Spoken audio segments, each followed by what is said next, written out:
Donc, parashat Toledot, et cette paracha, elle a ceci de particulier, c'est qu'elle va nous relater un épisode célèbre de la Bible. C'est le subterfuge de Jacob pour pouvoir s'emparer des bénédictions des Berachot que Yitzhak Avinu, Isaac le second patriarche, s'apprêtait à délivrer naïvement à Esav, à Ésaü. Et ça pose des tas de problèmes métaphysiques et même des problèmes éthiques. Parce que Yaakov est surnommé Bechir Ahavot, l'élu parmi les patriarches. D'ailleurs, on dit Titen Emet le Yaakov. Tu as donné Emet, la vérité, à Jacob. Emet, c'est un des attributs de Dieu, c'est le sceau de la vérité, avec un grand V. Chesed l'Abraham, la bonté c'est Abraham. Donc Jacob, c'est vraiment l'accomplissement, la conjugaison de toutes les vertus de Abraham et de Isaac. Et subitement, ce même Jacob, qui est un homme vertueux par excellence, il rentre dans une histoire qui ressemble à un roman policier. Il va se déguiser et il va voler les bénédictions qui devaient aller chez Esav. Alors la Torah nous dit d'ailleurs à ce sujet, parce qu'il ne se contente pas de laisser croire, mais il va mentir carrément à son père. Dans le chapitre 27, le verset 18, il dit « Miata béni ». Yitzhak lui demande « T'es qui mon fils ?» Vayomer Yaakov el Aviv, Jacob dit à son père, Anochi Esav bechorecha, je suis Esav ton fils aîné. Plus clair que ça, on ne peut pas trouver. Plus gros mensonge que celui-là, on ne peut pas imaginer. Et on sait que c'est Akadosh Baruch Hu, c'est Dieu qui a voulu que ça se passe ainsi. Que ce soit Jacob qui attrape les bénédictions et pas Esav. Et d'ailleurs, il est dit au début de ce passage, Vaï kizekan Yitzhak vatechaen einav vatachin einav merot. Et ça va vieillir, et ses yeux ont vu leur vue s'affaiblir. Et Rashi explique, Kadesh Yital Yaakov et berachot. C'est voulu. Dieu, il fait en sorte que la vue de Esav baisse, s'amoindrisse, de telle sorte que Jacob puisse s'emparer des bénédictions. Alors, ça devient doublement compliqué. C'est-à-dire que non seulement Jacob arnaque, mais la complicité divine. Alors, il faut comprendre. Et puis, la cerise sur le gâteau, c'est quand même que Rebecca, la seconde matriarche, c'est elle qui est à l'origine de ça. Elle a entendu, alors on nous dit que c'est par Roi HaKodesh, par esprit souffle divin qu'elle a entendu, que Yitzhak allait donner les bénédictions à Esav. Et elle a dit, ça, c'est pas possible, il faut faire une opération commando, c'est le Mossad avant l'heure, mais pour la bonne cause, qui va faire qu'on va récupérer les bénédictions pour Yaakov. Alors la question que d'ailleurs tout le monde se doit se poser, c'est que la Gemara dans Shabbat dit Chotam Moshe l'Akadosh Baruch Hu Emet. Le sceau de Dieu, c'est émettre la vérité. Sachant cela, comment une telle action peut-elle être conduite et comment lui trouver une justification quelconque? Qu'est-ce qui peut justifier une telle action? Parce qu'en réalité, la fin ne justifie pas les moyens. Alors, comment on peut arriver à ça? Et d'ailleurs, Yitzhak a bien compris, puisqu'il va dire à son fils Esav, quand il va découvrir qu'il s'est fait siffler la bénédiction, Ba'achicha bimirma, va'ikar bichatecha. Qu'est-ce que je fasse? ton frère est venu par ruse et il a pris tes bénédictions. Rashi, commentant ce passage, dit Bemirma par ruse, Bechorma par sagesse, par intelligence. Et Rashi se base sur le commentaire de Onkelos, la traduction araméenne, qui dit Al achur bechormeta vekabil bichata. Ton frère est rentré par sagesse, par intelligence, et il a récupéré la bénédiction. Donc, la mirma, la ruse, c'est l'intelligence. Rabbi Yochanan dit dans le Midrash, Ba bechormat torato. C'est la sagesse de sa Torah qui l'a poussé à agir ainsi. Alors là, excusez-moi, je rends mon tablier. La Torah, c'est pas de faire des magouilles, c'est pas de mentir. Mentir à son père, piquer des choses, c'est quoi cette affaire? Ça nous semble, de prime abord, totalement étranger à l'esprit de la Torah. Et pourtant, c'est le prophète Micha, qui dit Titen emet le Yaakov, c'est de l'Abraham. Tu as donné la vérité à Jacob, la bonté à Abraham. Et emet, c'est Yaakov, parce que lui, il est Ish Tam, un homme parfait. Le texte de la Torah nous dit, chapitre 25, le verset 27, Vaïgdelu an-ne'arim, les enfants ont grandi, c'est les jumeaux, une gémellité doublée d'un affrontement féroce. Esav fut un homme qui savait chasser, un homme des champs. Jacob, Ishtam, Yoshev Oalim. Jacob, c'est un homme parfait, un homme des tentes. Alors, il prendra en route. Ça veut dire quoi, les enfants ont grandi? La Torah ne vient pas nous raconter des histoires à l'eau de rose ou des contes à côté de la cheminée. Si elle a besoin de nous dire que les enfants ont grandi, ça veut dire qu'en réalité, tant qu'ils étaient petits, tant qu'ils n'étaient pas arrivés à l'âge de la bar mitzvah, ils n'étaient pas distinguables l'un de l'autre. Ils étaient des jumeaux, ils faisaient des jeux d'enfants, et le Yetzer Hara, le mauvais penchant, n'avait pas encore pénétré. Et personne n'était vraiment capable de les distinguer.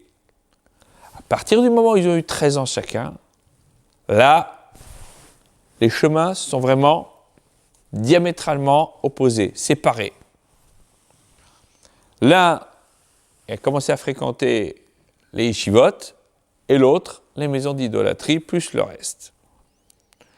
Et donc, effectivement, ça va très loin. Puisque Esav, c'est un voyou, mais il ne va pas affronter son père, il va même se faire passer pour un chassid. Il va dire, papa, comment on prend la trouma, les maasrot, comment on fait les prélèvements sur le sel et sur la paille? Bon, on sait qu'il n'y a pas de prélèvement ni sur le sel ni sur la paille. C'est pas grave. Quand vous posez la question, quelle bénédiction on fait sur le bois? On ne mange pas le bois. Mais, posé d'une certaine manière, ça peut apparaître comme une marque de piété extrême. Donc, il est tellement pieux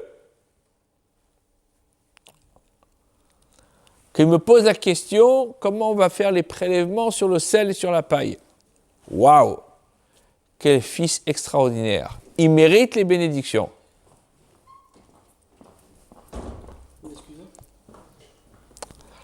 Donc, effectivement,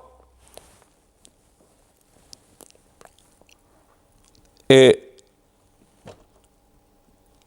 on nous dit d'ailleurs, par opposition, c'est Rashi qui le dit, que d'un côté, son père, Yitzhak, pensait que Esav, c'était un grand chassid, et de l'autre, quand on dit à propos de Jacob, Ishtam, Sheno Harif le Ramot, Karouitam. Celui qui n'est pas suffisamment pointu pour tromper, c'est un homme simple, tam, parfait. Jacob, c'est pas un trompeur. Alors la question elle revient encore plus d'acuité. il est parfait, il ne s'est pas trompé, c'est pas un magouilleur. Qu'est-ce qui s'est passé?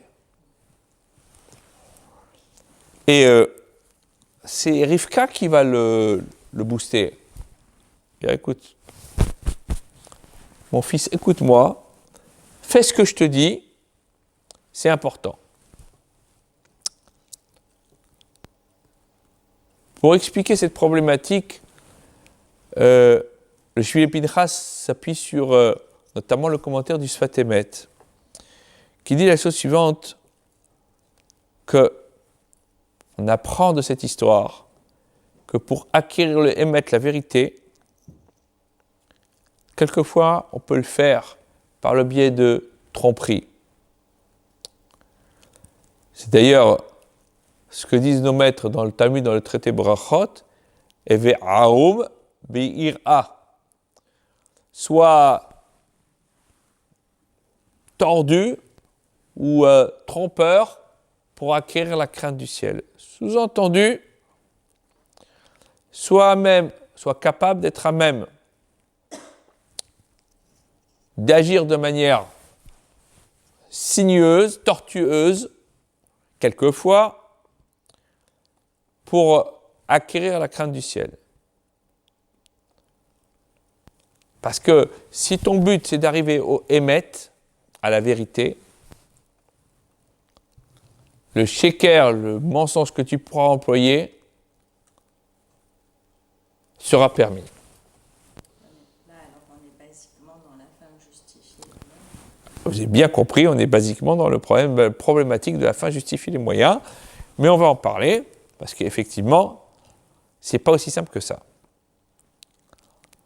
D'ailleurs, n'est-ce pas le roi David qui, dans les Télim, dit « Hatsila nafshi misefat sheker » C'est le psaume 120, le verset 2, qui dit « Sauve mon âme des lèvres mensongères ». David, il demande à Hachem, il dit « Sauve-moi ».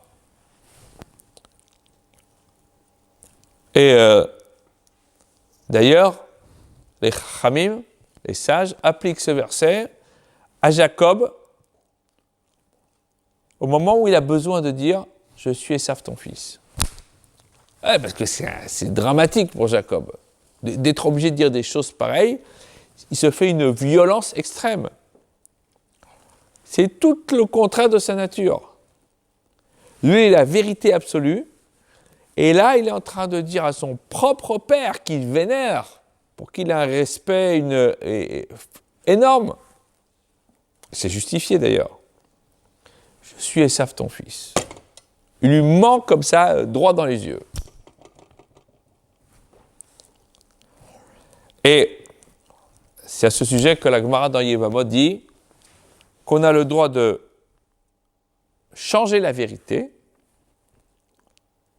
pour la paix. Alors la paix entre les personnes, la paix dans une communauté, la paix dans un couple. L'exemple le plus simple, on l'a vu les semaines précédentes, c'était Hachem qui, lorsqu'il parle à Abraham, lui dit pourquoi Sarah a-t-elle dit qu'elle était trop vieille pour avoir un enfant? En vérité, c'est pas ça qu'elle a dit. Elle a dit mon mari est vieux. C'est pas top de dire, même si c'est la vérité. Mon mari est vieux, ça veut dire qu'il n'est plus capable d'avoir un enfant. Il a 99 ans. Eh ben non. Dieu il va dire, pourquoi a-t-elle dit je suis vieille? Il veut préserver l'harmonie conjugale. Donc pour l'harmonie conjugale, on a le droit de travestir la vérité dans des limites raisonnables. Hein. C'est pas un permis de tuer que je donne. Alors, maintenant qu'on a dit ça,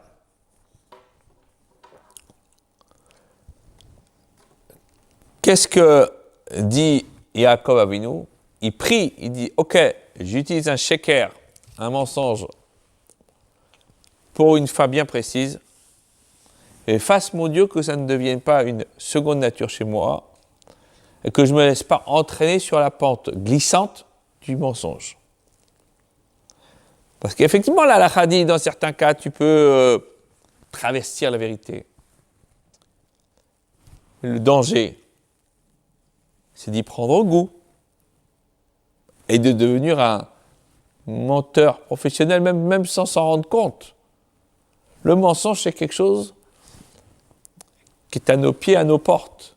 On vit d'ailleurs dans Alma des Shikra, le monde du mensonge. C'est comme ça que le Zohar définit le monde dans lequel nous vivons. Donc notre vie, c'est d'essayer d'acquérir la vérité, de courir après la vérité. Et dans ces conditions, effectivement, quand on court après la vérité, c'est compliqué de mettre le doigt dans l'engrenage du shaker du mensonge. Le Sfat Emet nous dit que, voilà, quelquefois, pour casser le mensonge, il faut utiliser le mensonge. Un petit peu comme si vous vouliez utiliser le poison comme antidote à un poison encore plus puissant. Non, c'est pas ça. C'est utiliser le mensonge pour casser le mensonge. Et à propos de Jacob, il est dit, et c'est ce que d'ailleurs va dire Esav à la fin de cet épisode, au verset 36, Achikara Shemo Yaakov, Vayaakeveni, Pamaim, Ekev, Jacob, c'est celui qui est au talon, celui qui m'a talonné, sous-entendu, qui m'a empêché. Ça fait 2 fois qu'il m'a fait un croche-pied. Une fois, il m'a acheté mon droit d'aînesse pour un plat de lentilles. Bon, on ne l'a pas vraiment forcé, mais bon, il n'en voulait pas. Et cette fois-ci, il m'a piqué les bénédictions. Alors, maintenant qu'on a dit ça, on voit bien que la possibilité d'utiliser facilement le mensonge, elle est à nos portes. Il faut faire attention. Il faut comprendre que la source de toute sainteté, de toute goucha, c'est Hachem, qui est Emet. Le contraire, c'est le Sheker. D'ailleurs, une fois qu'on a dit ça, on voit qu'il y a 2 forces qui s'opposent et qui sont fortes. Il y a le Emet qui est construit sur la Torah, et il y a ce qu'on appelle le Sitracha, le Sheker, qui lutte contre la Torah. Et c'est là-dessus que le roi David a prié dans les Tehillim, dans les psaumes, le 119, Derer Sheker Aser Mimeni, un chemin de mensonge enlève de moi, et Toratecha Chonneni, et fais-moi grâce de ta Torah. C'est-à-dire que c'est seulement par l'attachement sincère à la Torah, qui est émet, qui est vérité, que l'on peut arriver à vaincre le sheker, le mensonge. Et c'est ce que la Gemara dans Kiddushin enseigne. Dieu a dit aux enfants d'Israël, j'ai créé le Yetzer Hara, le mauvais penchant, et j'ai créé comme contrepoison la Torah. Si vous étudiez la Torah, si vous pratiquez la Torah, les mitzvot, jamais vous ne tomberez dans ces filets entre ses mains. Donc, tout entendu, le Yetzer Hara est consubstantiel à la nature humaine. Maintenant, si on veut lutter contre ça, il n'y a que la Torah qui nous permet de nous en extirper. Et on en voit la source au moment du péché originel. Je n'aime pas tellement appeler ça comme ça, mais le Chet HaKadmoni, où le Nachash, le serpent, dit à Chava, jamais vous mourrez. Dieu sait que le jour où vous allez consommer de ce fruit, de cet arbre, vos yeux vont se dessiller et vous serez comme des divinités qui seraient capables de connaître le bien et le mal. Et Rachid d'ailleurs donne un commentaire qui est fabuleux sur ce passage. Il faut l'encadrer, il faut l'afficher dans son bureau. Il dit, Dieu sait, article psychologique de Rachid, Kol uman sone et bene umanuto. Tout artisan est les membres de sa corporation. Jamais tu verras un boulanger qui dira que son concurrent, il fait du bon pain. Ouais, il est pas mal, mais... Jamais tu diras un boucher qui dira que son concurrent, il vend de la bonne viande. C'est pas vrai, Rémi? Certainement, oui. Non, mais c'est vrai. Et un garagiste, il dira la même chose. Même si son copain, il va te faire tous les commentaires. Il y a toujours le petit mais. Des fois, c'est un grand mais. Hein. Mais il y a toujours, à minima, un petit mais. Il est très bien, mais. Et donc, l'idée, c'est, qu'est-ce que dit Rachid d'ailleurs? Qu'est-ce que dit le serpent à Chava? Tu sais, Dieu, il a consommé l'arbre, la connaissance, et grâce à ça, il a créé des mondes. Il a peur que vous fassiez comme lui, que vous fassiez la concurrence. N'importe quoi, mais c'est Nachash. Donc, d'ailleurs, c'est pour cela que l'on nous dit Medevar sheker tichak, venaki vetzadik al ta'arog. De tout mensonge, tu vas t'éloigner, et quelqu'un qui est innocent et juste, tu ne tueras pas. Si tu ne veux pas qu'il y ait la mort qui arrive sur le monde, il faut s'éloigner du mensonge. Qu'est-ce qui a amené la mort dans le monde? C'est le mensonge du Nachash, le mensonge du serpent. Et donc maintenant, on se retrouve dans cette situation. On voit bien que le mensonge est la source de tous les maux de l'humanité.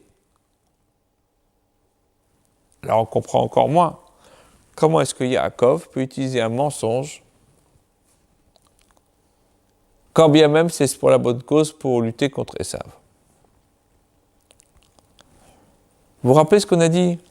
Les enfants ont grandi, et l'un est devenu un chasseur, et l'autre un élève de yeshivot.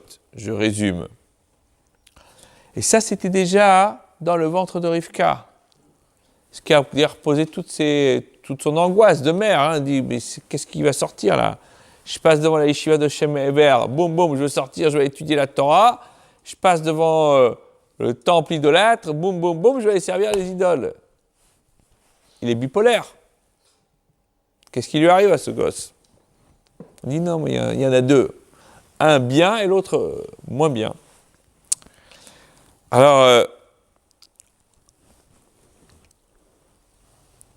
la Torah d'ailleurs dit, par le biais du prophète, à Rivka, où l'homme, miléom yemat, il y a une nation qui sera supérieure à l'autre, sous-entendu Yaakov et Esav, Verav Ya'avot Sa'ir. À la fin des temps, qu'est-ce qui va se passer?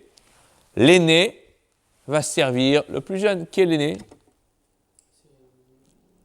Qui est sorti en premier? Esav. Il va servir Yaakov. Mais il va falloir un peu de temps pour ça. Hein. La Gemara dans Tanit nous donne un enseignement fondamental. Il dit Yaakov avinu lomet. Jacob, notre père, n'est pas mort. Pourquoi? Parce que comme Yaakov s'est attaché à la vertu de Emet, de vérité, il n'est pas Met, il n'est pas mort. Or, le mot Emet, il se découpe en deux syllabes, Aleph et Met. Si tu n'es pas dans la vérité, si tu enlèves le Aleph, tu es Met, tu es mort.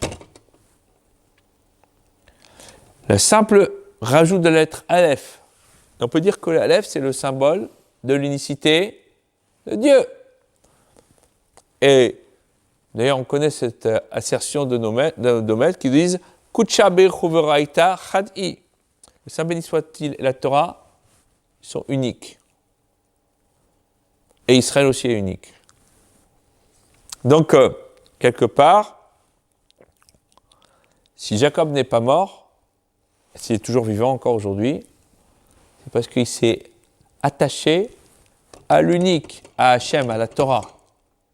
C'est ça qui lui donne la vérité et c'est ça qui lui donne l'éternité. Maintenant que l'on a dit cela, qu'est-ce que dit Yitzhak à Esav au moment où il veut lui donner les bénédictions? Le chapitre 27, le verset 7, qui c'est qui veut lire? Allez, il va mettre les lunettes à Aaron. 27, lequel? Verset 7. Kav Zayin Zayin. Que dit le texte? Vabarecha lifnei Hashem. Je te bénirai devant le Seigneur, devant Dieu. Ok? C'est ça qui va déclencher la guerre. C'est cette parole-là qui déclenche la guerre.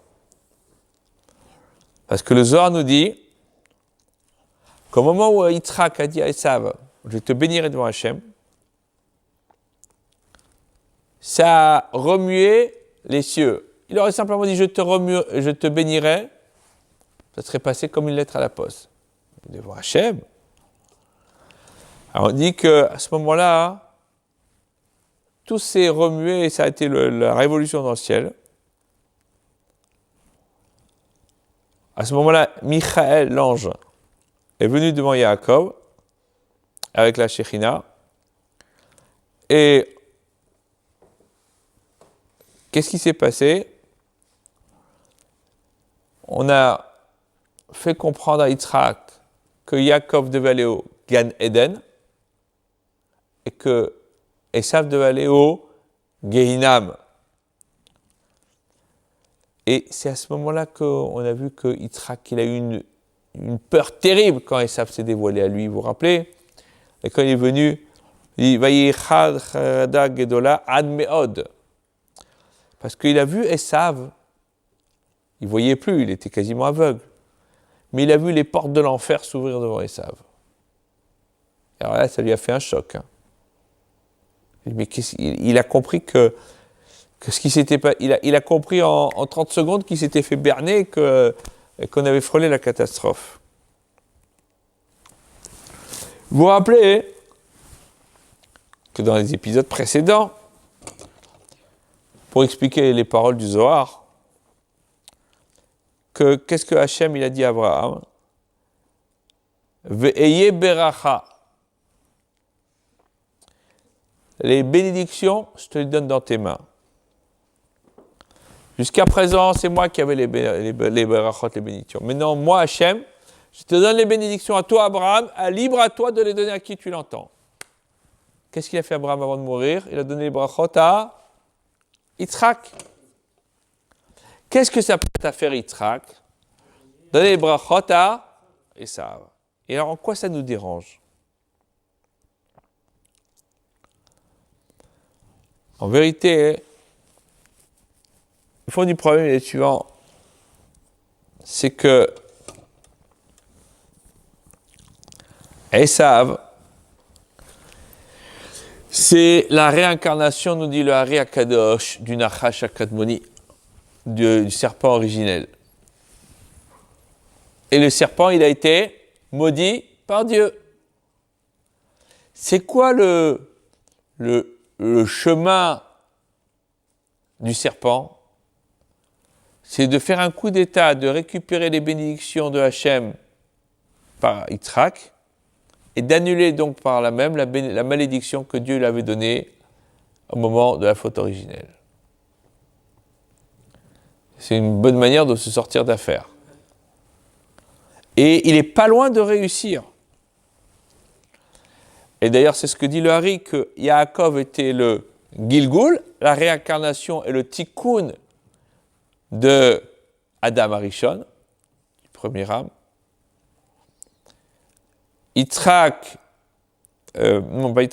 Rivka, le tikkun est la réincarnation de Chava. D'ailleurs, le Hari dit, on en a la preuve dans le verset où Yitzhak prie pour que sa femme ait des enfants, il est marqué Vayi'ater Yitzhak l'Hashem le nochach ishto. Il a prié à Yitzhak vers Dieu pour sa femme. Si vous prenez les dernières lettres de l'Hashem le nochach ishto, il y a la fin de chaque mot, c'est He, Chet et Vav. D'accord? Et Chet et Vav, ça fait quel mot? Il faut mettre les lettres dans le bon ordre. Comment? Chava. Chava. Chet, vav, he. Oui. He, vav, he, chat, vav, c'est chava. Donc on a, lui dit le Hari, le fait que Chava, c'est elle se réincarne dans Rivka. Alors, regardez les protagonistes. Maintenant, le Hari continue, il nous dit, mais en fait, qu'est-ce qu'elle dit Rivka à Yaakov quand il dit, mais attends, risque gros, parce que c'est un parti de poker que tu me demandes, maman, hein, c'est qui tout double. Soit je gagne le jackpot, et j'ai les bénédictions, soit mon père se rend compte que j'essaye de truander, non seulement je ne vais pas recevoir les bénédictions, mais je vais recevoir autre chose. Alors pour le rassurer, qu'est-ce que dit Rivka Imenu à Yaakov? Va tomber à l'eau imo, sa mère lui dit, Alay qu'il est la terre béni. Sur moi, ta malédiction, mon fils. Moi, je prends. Cependant, Shema Bekoli Veler Kahli. Écoute ma voix quand même, écoute ce que je te dis et prends pour moi le chevreau que je vais bien t'assaisonner pour que ton père il soit, on va dire, amadoué. Ça veut dire quoi de dire à son fils, c'est pour moi ta malédiction? Qu'est-ce que ça veut dire? En vérité, il y a la perception consciente ou inconsciente par Rivka, quelle est la vérité? Quelquefois, on peut le faire par le biais de tromperie. C'est d'ailleurs ce que disent nos maîtres dans le Talmud, dans le traité Brachot, Eve Arum Be'ira. Soit tordu ou trompeur pour acquérir la crainte du ciel. Sous-entendu, soit capable d'être à même d'agir de manière sinueuse, tortueuse, quelquefois, pour acquérir la crainte du ciel. Parce que si ton but c'est d'arriver au émet, à la vérité, le sheker, le mensonge que tu pourras employer, sera permis. Là, alors, on est basiquement dans la fin justifiée. Vous avez bien compris, on est basiquement dans le problématique de la fin justifier les moyens, mais on va en parler, parce qu'effectivement, c'est pas aussi simple que ça. D'ailleurs, n'est-ce pas le roi David qui, dans les Télim, dit « Hatsila nafshi misefat sheker » C'est le psaume 120, le verset 2, qui dit « Sauve mon âme des lèvres mensongères ». David, il demande à Hachem, il dit « Sauve-moi ». Et d'ailleurs, les Chamim, les sages, appliquent ce verset à Jacob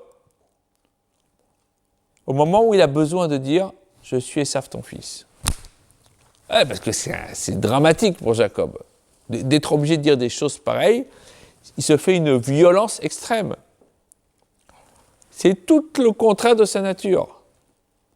Lui, il est la vérité absolue, et là, il est en train de dire à son propre père qu'il vénère, pour qu'il ait un respect énorme. C'est justifié d'ailleurs. Je suis Esav ton fils. Il lui ment comme ça, droit dans les yeux.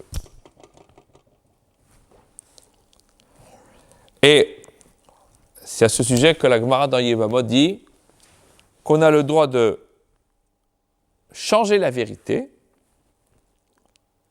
pour la paix. Alors la paix entre les personnes, la paix dans une communauté, la paix dans un couple.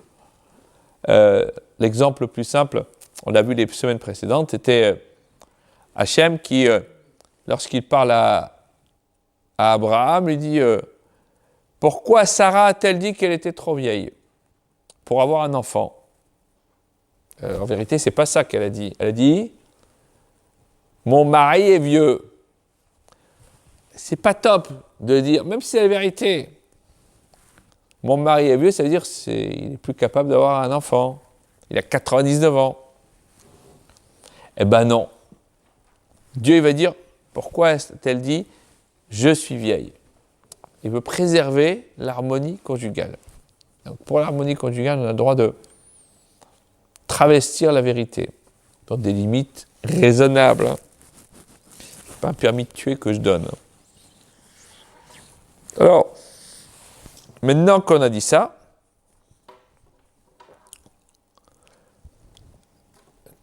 qu'est-ce que dit Yaakov Avinu?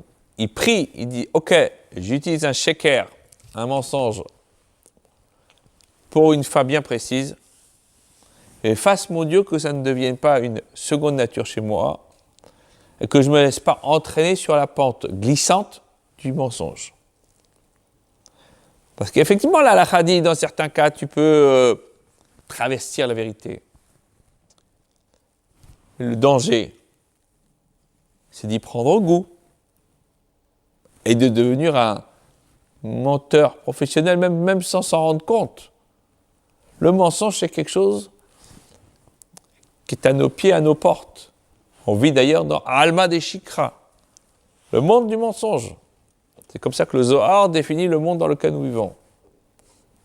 Donc notre vie, c'est d'essayer d'acquérir la vérité, de courir après la vérité. Et dans ces conditions, effectivement, quand on court après la vérité, c'est compliqué de mettre le doigt dans l'engrenage du shaker du mensonge. Le Sfat Emet nous dit que, voilà, quelquefois, pour casser le mensonge, il faut utiliser le mensonge. Un petit peu comme si vous vouliez utiliser le poison comme antidote à un poison encore plus puissant. Non, c'est pas ça. C'est utiliser le mensonge pour casser le mensonge. Et à propos de Jacob, il est dit, et c'est ce que d'ailleurs va dire Esav à la fin de cet épisode, au verset 20-36, Achikara Shemo Yaakov, Vayakeveni, Pamaim, Ekev. Jacob, c'est celui qui est au talon, celui qui m'a talonné, sous-entendu, qui m'a empêché. Ça fait 2 fois qu'il m'a fait un croche-pied. Une fois, il m'a acheté mon droit d'aînesse pour un plat de lentilles. Bon, on ne l'a pas vraiment forcé, mais bon, il n'en voulait pas. Et cette fois-ci, il m'a piqué les bénédictions. Alors,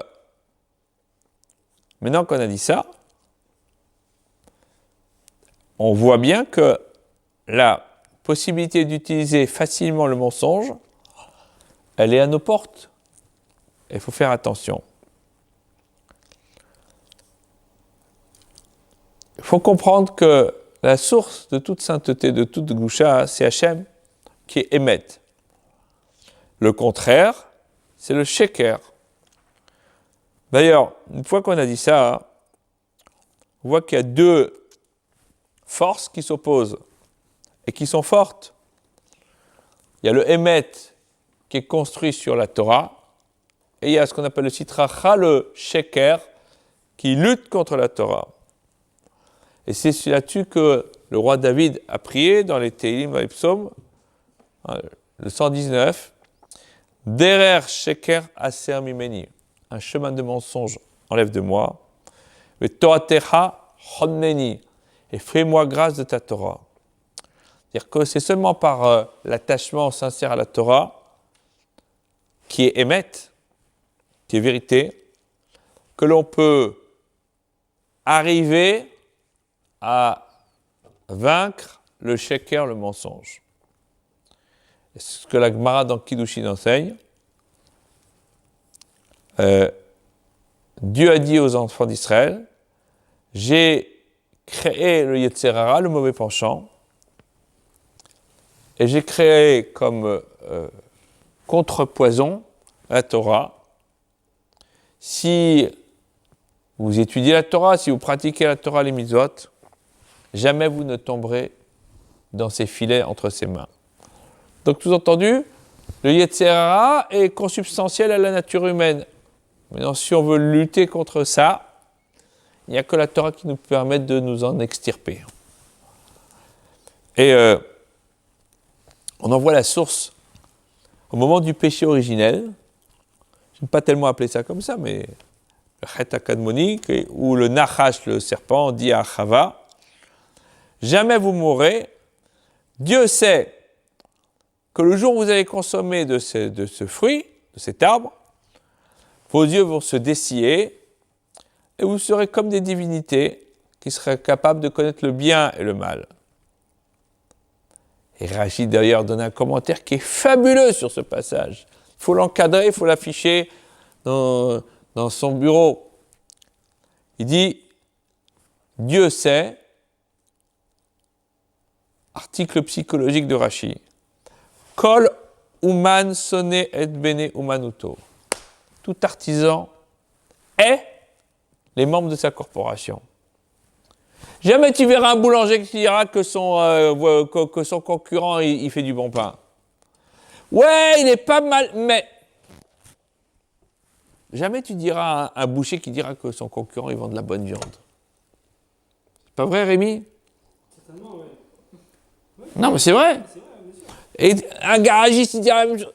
Même si son copain, il va te faire tous les commentaires. Il y a toujours le petit mais. Des fois, c'est un grand mais. Hein. Mais il y a toujours à minima un petit mais. Il est très bien, mais.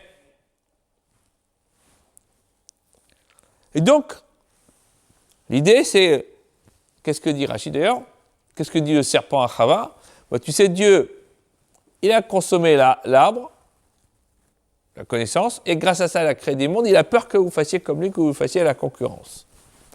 N'importe quoi, mais c'est Nachash. Donc, d'ailleurs, c'est pour cela que l'on nous dit Medevar sheker tichak, venaki vetzadik al ta'arog. De tout mensonge, tu vas t'éloigner, et quelqu'un qui est innocent et juste, tu ne tueras pas. Si tu ne veux pas qu'il y ait la mort qui arrive, réincarnation de Chava, qu'est-ce que Chava a provoqué en consommant l'arbre de la connaissance et en le faisant consommer à Adam et à toute la création, à tous les animaux? Elle a provoqué la mort.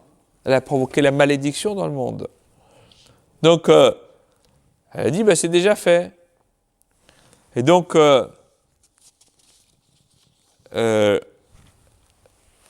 pourquoi ça s'est passé comme ça? Parce que Adam a écouté sa femme. Donc maintenant, elle est dans le tikkun. Elle veut maintenant que Yaakov, qui est la réincarnation de Adam, il écoute, mais cette fois dans une vision positive, la parole de Rivka, qui est la réincarnation de Chava. On rejoue le même film, avec des acteurs certes différents, mais qui sont les mêmes. Et cette fois, il passe l'examen, il ne l'échoue pas. Et donc,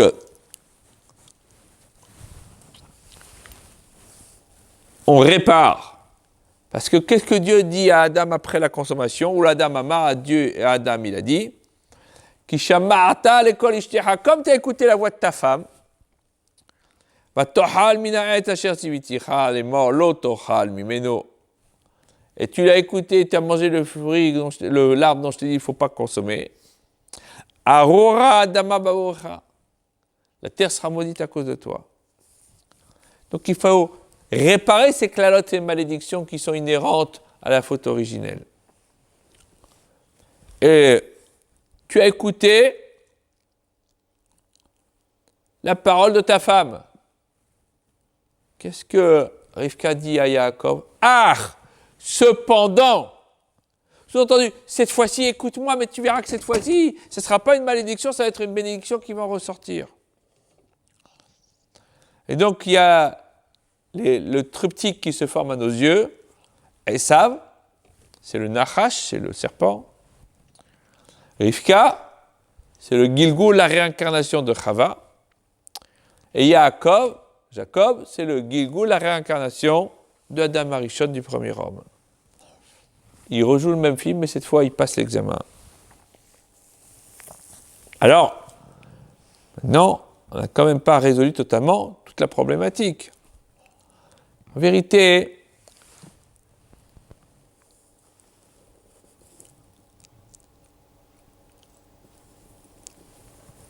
il y avait besoin de mentir pour recevoir les bénédictions de Yitzhak. Et ça, c'est le plus grand mensonge qu'on puisse faire pour grandir dans la crainte du ciel. Et c'est pour cela qu'il a voulu Hachem que ce soit Yaakov qui fasse ça. Pourquoi ? Parce que lui seul est capable de casser le mensonge de Esav par un autre mensonge pour accomplir la parole du roi David qui a dit « Im'aikesh titapal ». C'est David qui a dit « Avec 4 tordus, il faut être encore plus tordu. Il faut être capable. » On n'est pas tous Esav, on n'est pas tous Yaakov, on n'est pas tous David Améler. C'est pas donné au Kidam de faire ça. Et la question qui se pose, puisqu'il est marqué que Rivka a pris les vêtements de son fils, elle les en a vêtis Jacob. On l'a appelé Chamoudot, les beaux vêtements, ceux qu'il aimait. Bon, on veut nous dire par là que quelquefois, il faut utiliser les armes du Yetzer Hara, du mauvais penchant, pour lutter contre lui. Mais il faut savoir comment. Et Yaakov, lui, c'est Emet. Et donc lui, il a une telle grandeur qu'il est capable de justement lutter contre cela. Et le Zohar nous dit qu'au moment où Jacob a reçu les bénédictions de son père, il a prié, et c'est ce que le roi David a retransmis dans le psaume 120, le verset 2. Hachem, mon Dieu, Atzila nafshi misefat sheker, sauve mon âme de lèvres mensongères, milachon remia, d'un langage trompeur, d'un langage mensonger. Il résiste toujours le risque de prendre de mauvaises habitudes, ou de mal utiliser cette permission. Alors c'est vrai, on dit, Moutar les chanot, mupene darkesham, on a le droit de changer pour la paix. Attention, on n'a pas le droit de tout dissimuler. On n'a pas le droit de mentir pour un oui, pour un non. Ce sont des décisions lourdes de conséquences. Pour soi-même, pour les autres, et je dirais même pour notre âme. Parce que quand on raconte des cracks, à la fin on finit par y croire. Et on risque, à Dieu ne plaise, de tomber sur une pente descendante. C'est pour ça que, certes, dans la théorie on a le droit, mais dans la pratique, il faut être Jacob et Rivka et avoir affaire à Esav pour pouvoir utiliser des moyens non conventionnels pour se débarrasser du Yetzer Hara. Voilà.